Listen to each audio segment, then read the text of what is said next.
What if I told you that one of the smartest watering systems in the world is older than most civilizations, and it still beats the way most people water a garden today? Not with pumps, not with timers, not with expensive drip lines, just a buried clay pot, a little water, and a principle so simple it feels almost embarrassing that we forgot it. And the strangest part? A garden using this system can stay productive while the soil surface looks almost dry. Most people still water the surface. They spray the top layer, watch half of it evaporate, lose more to runoff, and then wonder why the plants still struggle in heat. And the hotter the weather gets, the worse that method becomes. You end up watering more often, wasting more water, and training roots to stay shallow near the surface where the soil dries out fastest. That's the part nobody talks about. The problem is not always that you don't have enough water. Often the problem is that you are delivering it to the wrong place. Olla irrigation flips that logic completely. Instead of wetting the surface and hoping water reaches the roots, it puts the water underground, exactly where the roots need it. The clay vessel sits buried in the soil, with only its neck above the surface. You fill it, cover it, and then the system does something beautifully quiet.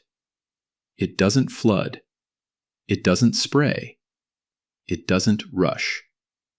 It releases moisture slowly through the porous clay walls, and only as the surrounding soil begins to dry. That means less waste, deeper roots, and more stable moisture. This is not some trendy garden hack from social media. Ollas have been used for more than 4,000 years in dry regions around the world. The principle is ancient, but it holds up because it works with physics, not fashion. Unglazed clay is porous. Those microscopic pores let moisture seep through slowly instead of dumping it all at once. And because the opening is covered, you lose less water to evaporation at the top. It is simple, low-tech, and still surprisingly elegant. How it actually works. And here is the part that makes the system so intelligent. The water doesn't just leak because the pot is full. It responds to the soil. When the soil around the pot is dry, moisture moves outward through the clay walls. When the soil is already wet from rain or recent watering, much less moves out. In other words, the surrounding root zone helps regulate the release. The plant is not fighting for random surface moisture anymore. It is drawing from a stable underground reservoir. Why the surface can look dry. This is why a bed using Ollas can look almost too dry from above, especially if you are used to surface watering. That can fool beginners. They see dry-looking soil on top and assume the plants need more water. But underground, where it matters, the roots are sitting in a much more stable moisture zone. That relatively drier surface is not a flaw. It can actually help reduce weeds, reduce evaporation, and keep the watering where it belongs, below the surface, not cooking in the sun. Who it works best for. This system shines in hot weather, raised beds, backyard gardens, and places where hand watering gets old fast. Tomatoes do well with it. Squash, melons, peppers, and many fibrous rooted crops respond well too. Young shrubs and vines can benefit from it as well. But it is not magic for everything. If you are trying to irrigate a huge field this way, it becomes impractical. And if your soil is dense, heavy clay, the moisture won't move through it as well as it will in looser soil. Setting one up is simple. You bury the Olla so the neck stays about 1 to 2 inches above the soil line. That matters because if you sink it too low, dirt and mulch fall inside. Then you pack the soil gently around the vessel so there are no air gaps. Air pockets break the contact between the clay wall and the soil, and that weakens the whole system. Then you fill the pot with water and cover the opening with a lid, a flat stone, or a plate. That small step cuts evaporation and helps keep insects and debris out. At that point, the hard part is over. The rest is just refilling when needed. Spacing matters. You don't want one giant pot trying to do the work of the whole bed. A better layout is medium-sized Ollas placed every few feet, depending on crop density and soil type. Larger vessels can cover more space. Smaller ones work well for tighter beds or containers.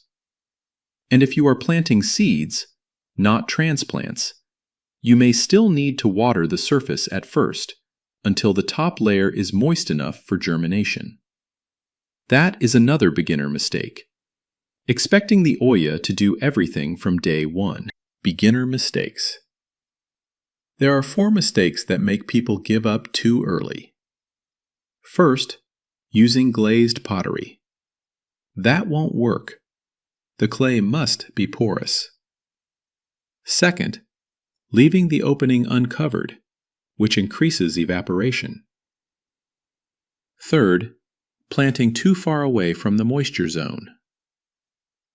And fourth, judging the system by the look of the surface instead of the condition of the roots and the plants. If your plant is healthy, upright, and growing steadily, a dry-looking top layer does not mean the system is failing. It often means the system is doing exactly what it is supposed to do. And this is where the whole method becomes powerful. It is accessible. You do not need electricity. You do not need a pressure regulator. You do not need a maze of tubing. You need a porous clay vessel, water, and a little thought about placement. That is why this system keeps showing up across time. Not because it is fashionable, because it is one of those rare ideas that is both primitive and sophisticated at the same time. Modern knowledge improves old principles. And this is the part I find most interesting. The future of growing food is not always about replacing old systems. Sometimes it is about understanding them better. Today we know more about root zone moisture, evaporation loss, soil texture, and plant stress than earlier generations ever could. So we can take an ancient principle and use it more intelligently. We can combine Ollas with mulch. We can combine them with dense planting. We can combine them with wicking beds, shade cloth, or better seasonal planning. Old principle, better application. What the viewer should actually do. If you want to try this, don't start with your whole garden. Start with one test bed, or even one container. Use one Olla beside tomatoes, peppers, or squash, and compare it against a similar plant you water the usual way. Watch how often you need to refill. Watch how the soil behaves. Watch the plant, not just the surface. That is how you learn whether a system belongs in your garden. Not by theory alone, but by small, low-risk comparison. Emotional payoff. Because in the end, this is bigger than one clay pot. It is about changing your relationship with water. You stop thinking in terms of endless input and start thinking in terms of intelligent delivery. You stop trying to overpower heat with more effort and start designing systems that waste less in the first place. That is the real lesson hidden inside a buried Olla. Not nostalgia, not survival fantasy. Just a quiet reminder that some of the smartest systems we need are already old and still waiting underground. Tay. If this changed the way you think about watering, subscribe. Because this is exactly the kind of knowledge that gets buried. Simple systems, old principles, modern results. And in the next videos, I'm going deeper into the methods that make gardens more resilient, more productive, and less dependent on constant inputs. Less waste, more food, smarter systems. That is where real independence begins.